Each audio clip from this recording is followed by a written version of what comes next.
יהי משכחך ירושלים. The Shloah HaKodesh writes, why is it that there's no Avelus on Shabbos? We mourn for 3 weeks, and the mourning period intensifies as we near Tisha BeAv. You have Rosh Chodesh, you have the 9 days, you have Shavuot Shechalvo, you have Erev Tisha BeAv, and then you have Tisha BeAv, but there's no Avelus on Shabbos. And the Shloah HaKodesh writes that the Avelus in itself is Binyan HaBais. And we have a rule. And Binyan Beis HaMikdash, Doiche Shabbos. If you're going to mourn on Shabbos, you're building, you're not allowed to build on Shabbos. That's just to show us how significant the cheshivus of the Avelus itself. The Chassam Sofer is mefarish a pasuk in Tehillim. Boine Yerushalayim Hashem, Nidchei Yisrael Yechanes. Says the Chassam Sofer, Boine Yerushalayim? Boine, Lashon Hoive, present tense. It should be Yivne Yerushalayim Hashem. However, the Chassam Sofer brings 3 Mekomis in Shas that we find Rosh Hashanah Daf Lamed, Psachim Daf Mem, Shavuos Daf Tesvav. Rashi and Tosfos maintain in 3 places in Shas the Beis HaMikdash Hashlishi that we're waiting for will come down with a wall of fire. Says the Chassam Sofer, when we gather to mourn the destruction of Beis HaMikdash, when we sit and we cry, we're actually building the Beis HaMikdash. Boine Yerushalayim, HaKadosh Baruch Hu builds Yerushalayim and the Beis HaMikdash with our tears, right now, present tense, like we've been doing for the last 1953 years. And when the house will be ready by our tears and our Avelus, then HaKadosh Baruch Hu will bring down what we, in fact, build. Yahawa's Dvash, we have this letter. He wrote a letter to his sister-in-law, who was sitting Shiva. She lost her husband. Listen to a language the Yahawa's Dvash says, it's just mamish unbelievable. Ve'emes achot, he's calling his sister-in-law, my sister. Miyasher b'shem Yisrael yechune, anyone who calls himself a Yid, im yikach el libo churban Tzion v'Yerushalayim, if you really take to heart the destruction of Tzion and Yerushalayim, dei pele, it's a wonderment. How is it that you don't commit suicide? If in fact you took it into heart what happened, what we lost and where we are, we really should commit suicide. We were taken down from such a lofty level to such a lowly status, which extends for so many years. But what can you do, says the Yahawa's Dvash, but we're not allowed to commit suicide. But really, we should have entertained that thought in our minds. With all the years that passed by, it dimmed our emotions. But what was the cause for Churban Beis HaMikdash? You can take a Gemara from there. What was the cause for Churban Beis HaMikdash? First Beis HaMikdash, as we know, Yuma Daf Tes Amud Beis, 3 Averos Chamuros. The second Beis HaMikdash, says the Gemara that you oiskim b'toire uvegmilus chasadim. Why sinas china machloikis lashon hara? To tell you that it has the weight corresponding to the 3 Averos Chamuros. Asks Rabbi Yonason Eibshitz an unbelievable shayla. In Sefer Yosifun, we learn that the majority of the population in Eretz Yisrael in the time of Bayis Sheni were not in Eretz Yisrael. Very few people were here. And why? Because they couldn't stand the sinas chinam that was taking place in Eretz Yisrael. And if that's the case, the majority of Klal Yisrael are not here. They have nothing to do with the sinas chinam machlokes lashon hara that's taking place in Eretz Yisrael. So why was his language is why richka yeshuasam? What happened exactly? Only very few people are responsible for what happened. Says the Yahawa's Dvash, yeah.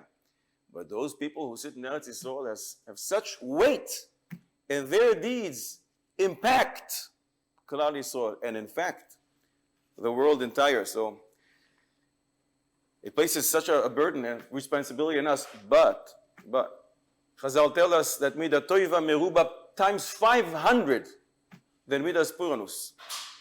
So if we can destroy how much we can build, rebuild, and create By midah toiva, we have tremendous, tremendous power. It is a responsibility, but it's a tremendous schus as well, and we have to make sure that we exercise it. I told over many times, but I think it's a mitzvah to say it over again. The Aderes was the chief rabbi of Yerushalayim about 90 years ago. Rabbi Eliyahu David Rabinowitz Teoimi.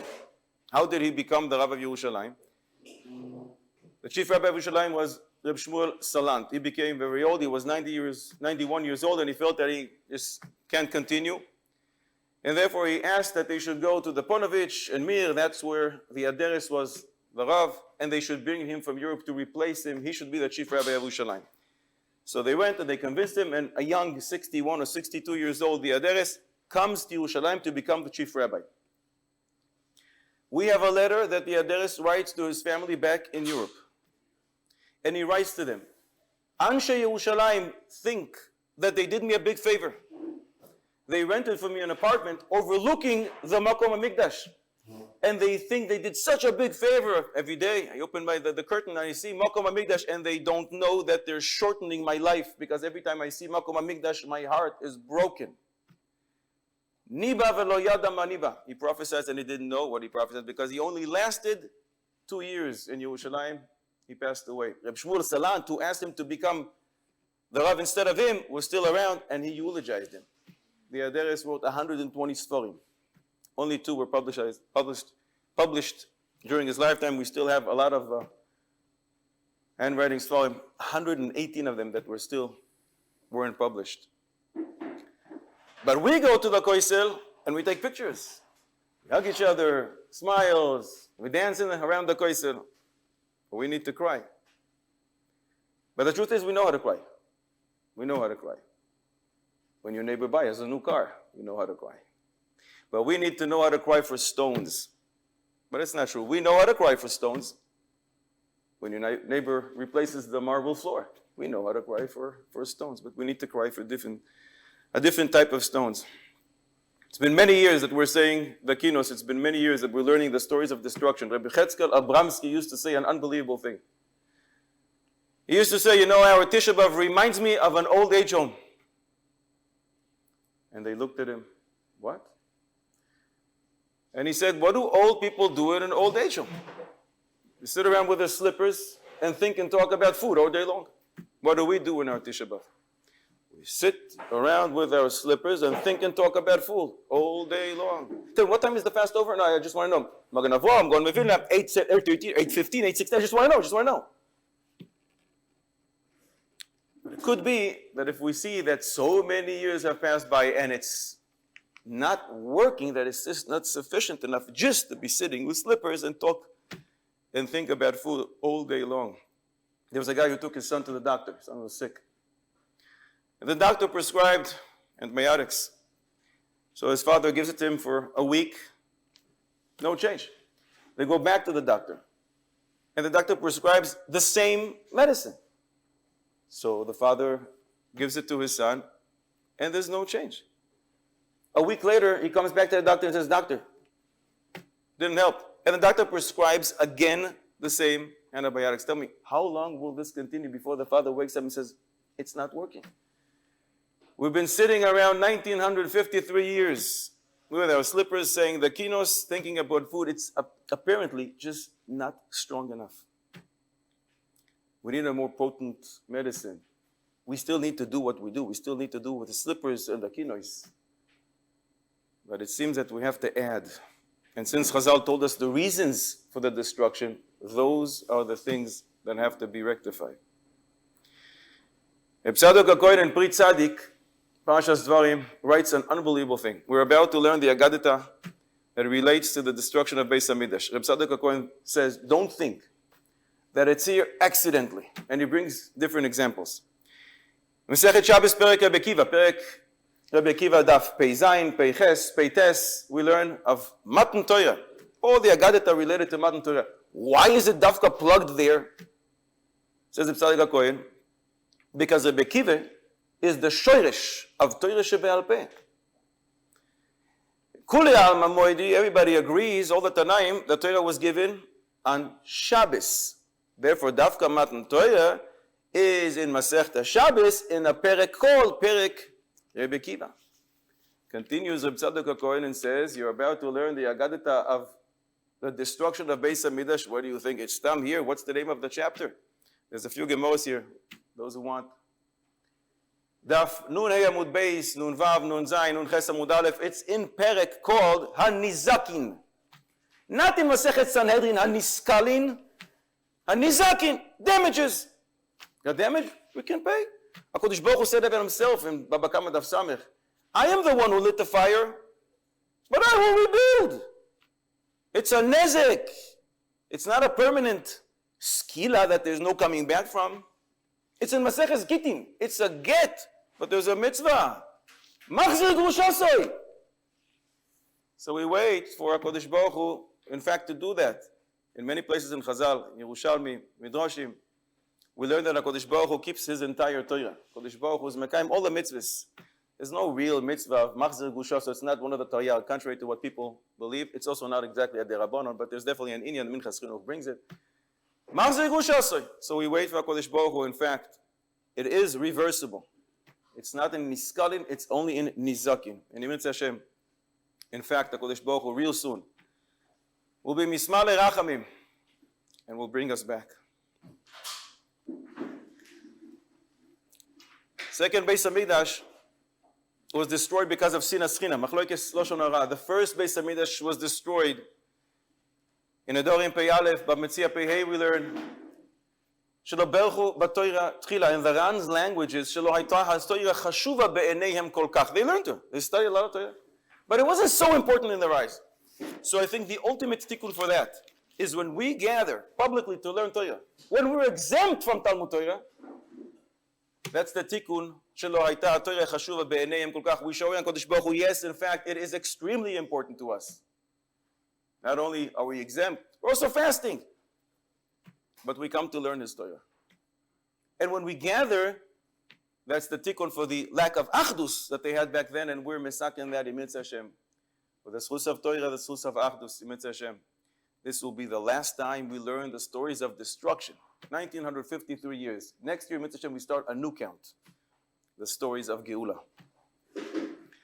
So before we jump into the Gemara, the fourth wide line, Nun Hey Amud Beis, we're going to learn the first Maises, the famous Akamtza Ubar Kamtza.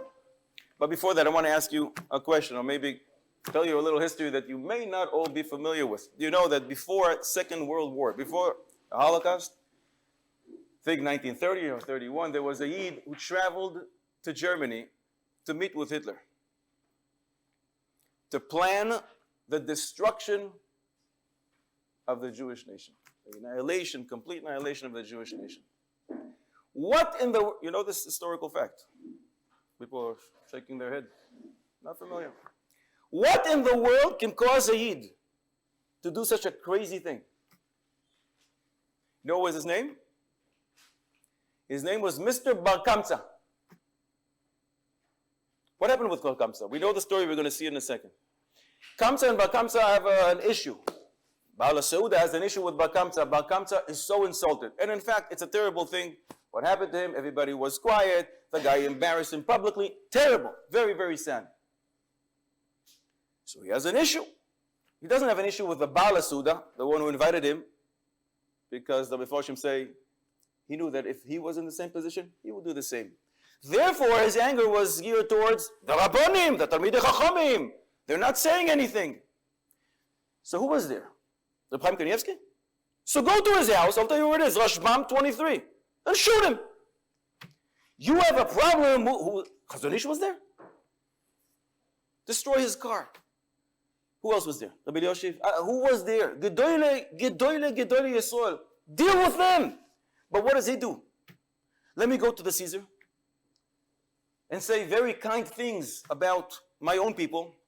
And as a result, my dear Caesar, they rebelled against you. What's going to happen? He's going to destroy the entire nation. That means he's going to destroy his own family, his friends, somewhere else, not in this town. He does have friends. He does have mishpacha somewhere, but he doesn't care. What distorted and crooked mind can do such a thing? It was wrong what I said before. No one met Hitler before the Holocaust. This guy is that guy in Hitler is the Caesar. It's the same thing. But Chazal don't tell us stories stam. It's something to learn from it. And I think the Musa Haskell is too. When you get upset, as all the Bali Musa say, don't react. Wait, analyze it. Come back in a week, in a month, in 3 months. Analyze, sit and analyze. Don't work out of anger. Because in one's ire, he can do the craziest things in the world. But maybe even more important. It's clear that this guy didn't consult with anyone, not even with his wife. Because even if his wife is crazy like him, she would say, but wait a second. What about my mishpoche? I have mishpoche. What about our friends? And he certainly didn't consult with Dastoya. What about going to your rabbi? Who is the rabbi of this guy? Does he even have a rabbi? Go to the Chacham and ask him. Obviously, he didn't do so. And the result is not just his family and friends. We are sitting here today because of that. 1953 years, I think, are sufficient to give this person, Mr. Bar Kamsa, the title, the greatest Rasha in Jewish history. We are here today because of him. He sealed the deal. But we'll see a few more things that happen. תשכח ימיני, תדבק לשוני